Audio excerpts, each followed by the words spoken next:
Pernah nggak sih ngerasa kalau kita tuh makin lama makin jauh satu sama lain?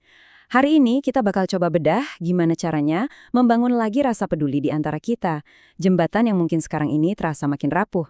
Coba deh lihat gambar ini. Kayaknya ini perasaan yang kita semua pernah alami ya.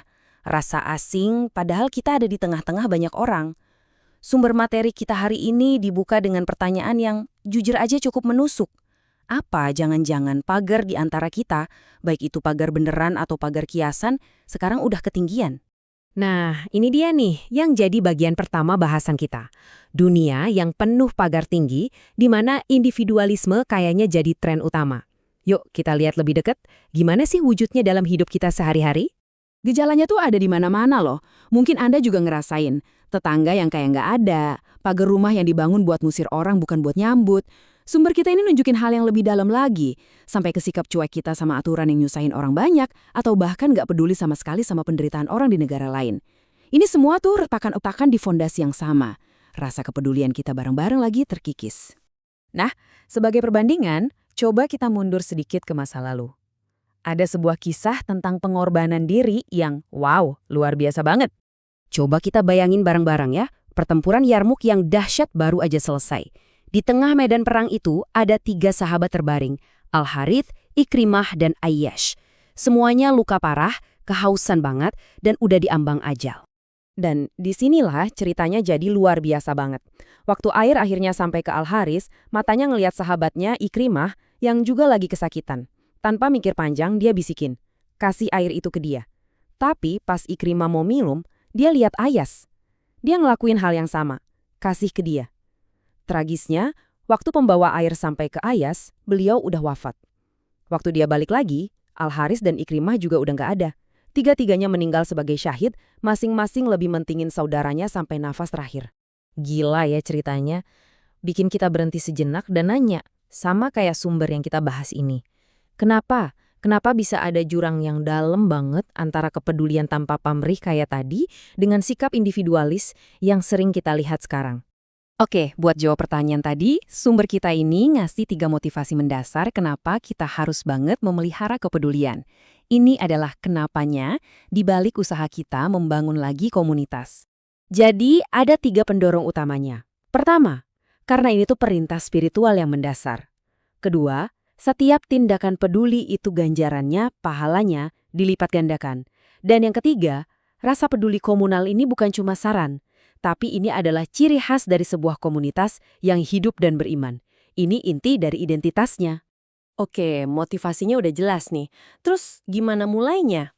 Nah, di bagian berikutnya, kita bakal fokus ke langkah-langkah yang praktis dan gampang banget yang bisa kita semua lakuin buat mulai nyambung lagi satu sama lain. Dan ini tuh bukan hal-hal yang ribet loh. Justru hal-hal kecil yang punya makna besar, sebuah senyuman, ucapan salam, jabat tangan, mendoakan orang lain, nawarin bantuan, atau bahkan hal sesederhana bikinin makanan buat keluarga yang lagi berduka. Yuk kita lihat beberapa contohnya lebih dekat. Kita bisa mulai dari yang paling gampang, senyum. Sumber kita ngingatin kita sama hadis yang indah ini, yang mengangkat senyum jadi sebuah tindakan sedekah. Coba deh kita renungin sebentar, betapa kuatnya itu kan? Sebuah gerakan kecil di wajah bisa punya nilai spiritual yang sebesar itu. Berikutnya, ucapan salam. Mengucapkan salam yang artinya damai ke orang lain, mau kita kenal atau enggak, itu digambarkan sebagai kunci buat numbuhin rasa cinta. Ini bukan cuma sapaan basa-basi, ini adalah cara kita menyebarkan kedamaian secara aktif. Terus, jabat tangan. Kelihatannya sepele ya, tapi ternyata sentuhan fisik yang sederhana ini punya manfaat spiritual yang dalam banget. Bayangin deh, tindakan ini bisa menggugurkan dosa-dosa kecil, persis kayak daun-daun yang rontok dari pohonnya. Sebuah tindakan pembersihan bisa dibilang. Dan mungkin ini yang paling penting, bantu orang lain. Hadis ini menangkap sebuah prinsip timbal balik yang keren banget. Kalau kamu berusaha bantu penuhin kebutuhan orang lain, Tuhan bakal penuhin kebutuhan kamu. Ini berlaku buat semua jenis bantuan. Mau itu ngurangin beban, nutupin aib, atau bantu secara finansial. Kebaikan yang kita kasih itu selalu punya cara untuk balik lagi ke kita. Nah, dari sini kita masuk ke bagian yang wow, menarik banget. Skala pahala yang bisa didapat dari tindakan-tindakan tadi itu luar biasa.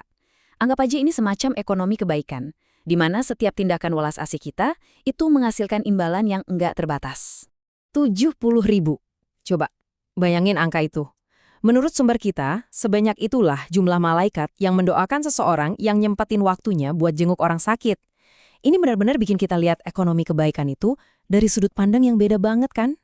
Dan perbandingan yang satu ini jujur bikin saya merinding. Di satu sisi, ada ibadah i'tikaf sebulan penuh di Masjid Nabawi, sebuah tindakan ibadah yang luar biasa hebat. Tapi, lihat sisi satunya.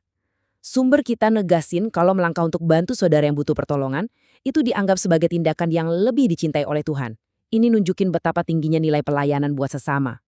Dan ini nggak berhenti di situ loh. Bahkan saat kita kasih dukungan terakhir buat anggota komunitas kita, pahalanya gede banget. 1 kirot itu digambarkan sebagai pahala yang besarnya kayak gunung raksasa. Jadi ini bukan imbalan kecil-kecilan. Ini adalah pengakuan ilahi atas solidaritas kita sebagai satu komunitas. Oke, jadi apa intinya dari semua ini? Pembahasan kita mengarah ke satu kesimpulan yang kuat. Sebuah panggilan buat kita semua untuk bertindak. Untuk berani melihat keluar dari zona nyaman dinding kita sendiri. Intinya, pesannya tuh jelas banget dan cukup menusuk ya. Sumber kita ninggalin kita dengan peringatan yang kuat ini. Pernyataan ini negasin kalau jadi bagian dari sebuah komunitas, itu artinya kita harus peduli secara aktif. Cuek itu bukan pilihan, karena kepedulian adalah inti dari siapa kita bersama-sama. Jadi, bahasan kita hari ini ditutup dengan sebuah tantangan buat kita semua. Merobohkan pagar-pagar yang tinggi itu dimulai dari satu tindakan baik. Melongo keluar dari dinding kita sendiri itu dimulai dengan satu langkah kecil. Pertanyaannya bukan lagi, perlu nggak sih kita peduli? Tapi, gimana kita akan nunjukinnya? Jadi buat Anda yang nonton, apa satu tindakan kepedulian yang akan Anda berikan hari ini?